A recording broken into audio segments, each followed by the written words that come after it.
सर्वोच्च तगडा झटका बसलाय। नुकत्याच झालेल्या एका निवडणुकीमध्ये फेर मतमोजणीमध्ये पराभूत झालेल्या उमेदवाराला विजय मिळतोय। एका अभूतपूर्व प्रकरणात सर्वोच्च न्यायालयाने हरियाणातील एका ग्रामपंचायत निवडणुकीचा निकाल रद्द केला। सर्वोच्च न्यायालयाने इलेक्ट्रिक मतदान यंत्रे बोलावली आणि सर्वोच्च न्यायालयातच त्यांच्या रजिस्ट्रीच्या अधिकाऱ्यांमार्फत मतमोजणी करून घेतली आणि त्या आधारावर नवीन निकाल जाहीर केला। 3 न्यायमूर्तींच्या खंडपीठाने 2022 मध्ये झालेल्या हरियाणातील पानिपत जिल्ह्यातील बुआना लखू या ग्रामपंचायतीच्या निवडणुकीचा निकाल बाजूला ठेवला आणि याचिकाकर्त्याला निवडून सरपंच म्हणून घोषित केले।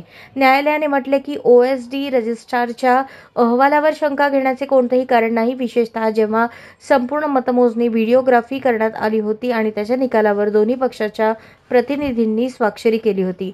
खंडपीठाने स्पष्ट केले की फेरमोजणीत EVMने दाखवलेल्या निकालांमध्ये त्रुटी आढळल्या। सर्वोच्च न्यायालयाने EVMची फेरमतमोजणी केल्यानंतर पराभूत उमेदवाराला 51 मतांनी विजयी घोषित करण्यात आले। पंजाब आणि हरियाणा उच्च न्यायालयाने फेरमतमोजणी करण्यास नकार दिला होता। याविरुद्ध पराभूत झालेल्या सरपंचांनी सर्वोच्च न्यायालयात याचिका दाखल केली। देशातील हा पहिलाच खटला असल्याचे सांगितले जात आहे। सर्वोच्च न्यायालयाने 2 महिन्यात देखरेखीखाली EVM उघडले आणि आदेश दिला।